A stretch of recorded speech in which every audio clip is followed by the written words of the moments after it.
नमस्कार दोस्तों, आप सभी का स्वागत है हमारे YouTube चैनल शिव किरण फार्मिंग में। अगर आप हमारे चैनल पर नए हैं तो हमारे चैनल को सब्सक्राइब करें और बेल आइकन ज़रूर दबाएं। आज हम बात करेंगे करेले की खेती के बारे में। एक नज़र इसके परिचय पर डालते हैं। करेले का बोटेनिकल नाम मेमोरेडिका करेंटिया है और यह कुकुरबिटेसियस परिवार से संबंधित है। इसके औषधीय पोषक और अन्य स्वास्थ्य लाभों के कारण जाना जाता है। क्योंकि इसके बाज़ार में बहुत अधिक मांग होती है, इसलिए करेले की खेती काफ़ी सफल है। करेले को मुख्यतः जूस बनाने के लिए, पाक उद्देश्य के लिए प्रयोग किया जाता है। यह विटामिन B1, B2 और B3, beta carotene, zinc, iron, phosphorus, potassium, manganese, folate और कैल्शियम का उच्च स्रोत है। इसके काफ़ी स्वास्थ्य लाभ हैं, जैसे यह रक्त की अनियमितता को रोकता है, रक्त और लीवर को डिटॉक्सिफाई करता है, इम्यून प्रणाली को बढ़ाता है और वजन को नियंत्रित करने में मदद करता है। अब हम बात करते हैं इसके मिट्टी के बारे में। अच्छे जल निकासी वाली रेतली दोमट मिट्टी जिसमें जैविक तत्व उच्च मात्रा में होते हैं, करेले की खेती के लिए उपयुक्त हैं। मिट्टी की pH मान 6.5 से 7.5 करेले की खेती के लिए अच्छी रहती है। अब हम बात करते हैं प्रसिद्ध किस्में और पैदावार की। पहली किस्म है पंजाब करेला 15। इसके पत्ते नर्म, दांतेदार और हरे होते हैं। इसका तना हरा और छोटे छोटे बालों से ढका होता है। इसकी बेलें नम्र, दांतेदार और गहरे हरे पत्तों वाली होती है। इस किस्म के फल मैट और गहरे हरे रंग के होते हैं। यह किस्म दरमियानी स्तर पर करेला पीला चितकबरा रोग के लिए प्रतिरोधी है। इसकी औसतन पैदावार 51 कुंटल प्रति एकड़ होती है। अब बात करते हैं दूसरे किस्म की, पंजाब करेली 1 सन 2009 से। इस किस्म की बेलें लंबी, हरे रंग की, नर्म और दांतेदार पत्तियों वाली होती हैं। इसके फल तीखे, लंबे और हरे रंग के होते हैं। इसके फल 66 दिनों के बाद पहली तुड़ाई के लिए तैयार हो जाती है। इसके फल का औसतन भार 50 ग्राम होता है और इसकी औसतन पैदावार 70 क्विंटल प्रति एकड़ होती है। अब हम बात करते हैं तीसरे किस्म की, पंजाब झार करेला 1।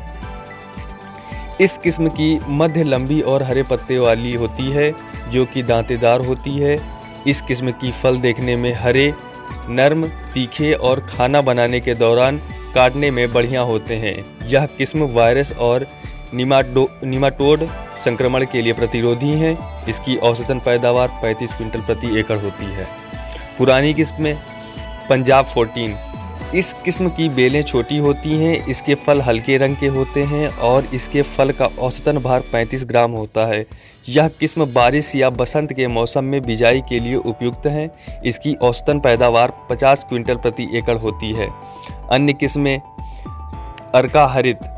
इस किस्म के फल नर्म, छोटे, तीखे, हरे रंग और हल्की कड़वाहट वाले होते हैं। इसकी औसतन पैदावार 48 क्विंटल प्रति एकड़ होती है और यह किस्म IIHR बेंगलोर द्वारा जारी की गई है। अगले किस्म की बात करते हैं, पूसा विशेष। यह किस्म IARI नई दिल्ली द्वारा जारी की गई है। यह किस्म गर्मी के मौसम में खेती के लिए अनुकूल मानी जाती है। इसकी बेलें छोटे कद की और झाड़ीदार होती हैं और इनका प्रबंधन करना भी आसान होता है। इसके फल आकर्षक हरे, फ्यूजीफार्म आकार के होते हैं, जिनकी सतह पर कई नर्म और चमकदार रेखें होती हैं। यह मध्यम लंबे और मोटे होते हैं। यह जल्दी पकने वाली किस्म है और बुआई के बाद तुड़ाई में लगभग 55 दिन का समय लेती है। दूसरे राज्यों की किस्में CO1। इस किस्म के फल मध्यम आकार के होते हैं, जो कि लंबे और गहरे हरे रंग के होते हैं। इसके फल का औसतन भार 100 से 120 ग्राम होता है। इस किस्म की औसतन पैदावार 5.8 टन प्रति एकड़ होती है और यह किस्म 115 दिनों में पक जाती है। अगले किस्म की बात करते हैं, MDU 1। इस किस्म के फल की लंबाई 30 से 40 सेंटीमीटर होती है और यह 120 से 130 दिनों में पक जाती है। इसकी औसतन पैदावार 13 से 14 टन प्रति एकड़ होती है। अब हम बात करते हैं ज़मीन की तैयारी की। करेले की खेती के लिए अच्छे तरह से तैयार ज़मीन की आवश्यकता होती है। मिट्टी के भुरभुरा होने तक 2-3 जुताई करें। अब बात करेंगे इसके बिजाई की। बिजाई का समय बीज बोने के लिए फरवरी से मार्च या जून से जुलाई का समय उपयुक्त होता है। फासला 1.5 मीटर चौड़े बैंड के दोनों ओर बीजों को बोएं और पौधे से पौधे में 45 सेंटीमीटर फासले का प्रयोग करें। बीज की गहराई गड्ढे में 2.5 से 3 सेंटीमीटर की गहराई पर बीज को बोएं। बिजाई का ढंग, गड्ढा खोदकर बिजाई की जाती है। अब बात करते हैं इसके बीज की। बीज 2 किलो बीज प्रति एकड़ में प्रयोग करें। बीज का उपचार, बीज से पहले बीज को 25 से 50 ppm जिब्रेलिक एसिड और 25 ppm बोरोन में 24 घंटे के लिए भिगोएं। अब हम बात करते हैं खाद की।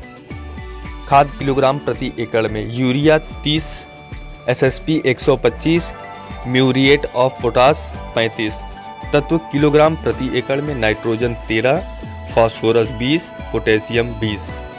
करेले की फसल को अच्छी तरह से गली हुई रूड़ी की खाद 10-15 ton nitrogen, 13 kilo urea, 30 kilo phosphorus, 20 kilo MSP 125 kilo और potassium 20 kilo, muriate of potash 35 kilo प्रति एकड़ में डालें।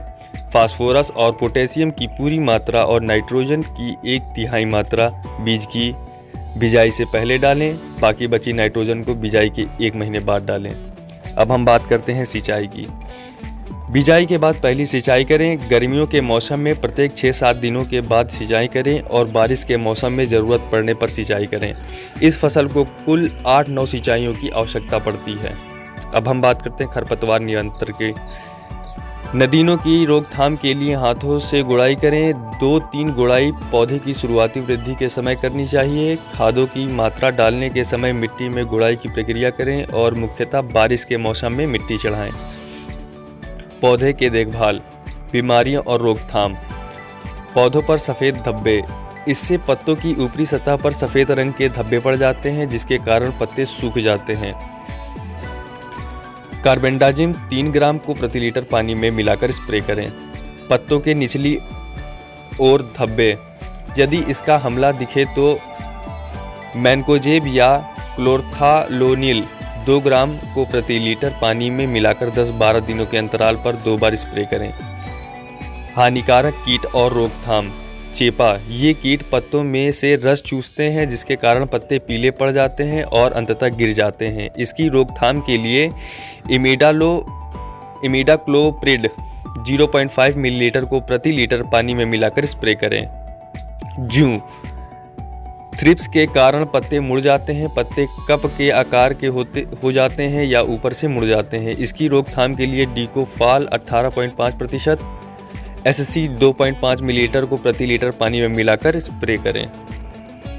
भुंडी, इसके कारण फूलों, पत्तों और तने को नुकसान पहुंचाता है। इसकी रोकथाम के लिए मेलाथियोन 50 EC 1 मिलीलीटर पानी प्रति लीटर पानी में मिलाकर स्प्रे करें। अब बात करते हैं फसल की कटाई की। मौसम और फसल की किस्म के आधार पर फसल 55 से 60 दिनों में कटाई के लिए तैयार हो जाती है। 2 से 3 दिनों तक अंतराल पर फलों की तुड़ाई करें। अब बात करते हैं बीज उत्पादन की। रोगिंग 3 बार किया जाना चाहिए। पहली वानस्पतिक वृद्धि के समय, दूसरी फल निकलने के समय और तीसरी फल निकलने के समय करनी चाहिए। करेले की अन्य किस्मों में 1000 मीटर का फासला रखें। खेत में से बीमार पौधे को निकाल दें। बीज उत्पादन के लिए की तुड़ाई पूरी तरह पकने पर करें।